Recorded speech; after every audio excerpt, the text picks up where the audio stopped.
এই তত্ত্বাবধায়ক সরকার যদি সুষ্ঠু পরিবেশে নির্বাচনের ব্যবস্থা করতে পারে, ইনশাল্লাহ বিএনপির কোনো প্রতিনিধি প্রার্থী কেউ মাঠে থাকবে না।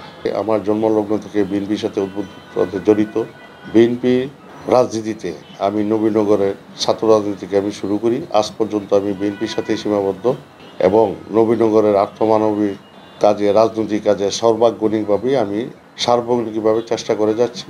ইনশাআল্লাহ দল যদি আমাকে মনোনয়ন দেয়, নবীনগরের কৃষক মেহনতি মানুষের জনকল্যাণমূলক যা যা করার নবীন জনগণকে সাথে নিয়ে তাই করব, এটা আমার প্রত্যাশা। এখন তো নির্বাচনে কোনো পরিবেশ হয় নাই।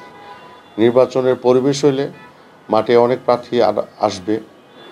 যেহেতু এখন পর্যন্ত তত্ত্বাবধায়ক সরকার নির্বাচনে কোনো রূপরেখা তৈরি করে নাই, ঘোষণাপত্র দেয় নাই, যার কারণে মাঠে এখন কোনো প্রার্থী নেই। আমরা মাঠে দীর্ঘদিন কাজ করে যাচ্ছি জনগণের পাশে, জনগণকে আমরা উদ্বুদ্ধ করছি।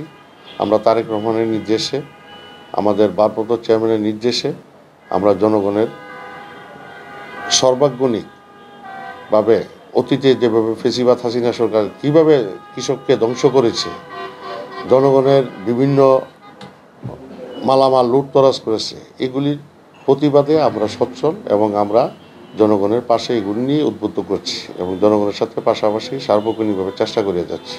না, এই মুহূর্তে এটা আমরা আসলে কিছু বলতে পারছি না, যে নির্বাচনকালীন সময়ে তখন দেখা যাবে বিএনপির সাথে কে প্রতিদ্বন্দ্বিতা করতে আসতে পারে। বিএনপি যে জননন্দিত দল, সেখানে দীর্ঘ 17 বছর আওয়ামী লীগ যে নির্বাচন করেছে, ভোট জালিয়াতির মাধ্যমে নির্বাচন করেছে, দীর্ঘ 17 বছর জনগণ ভোট দিতে পারে নাই।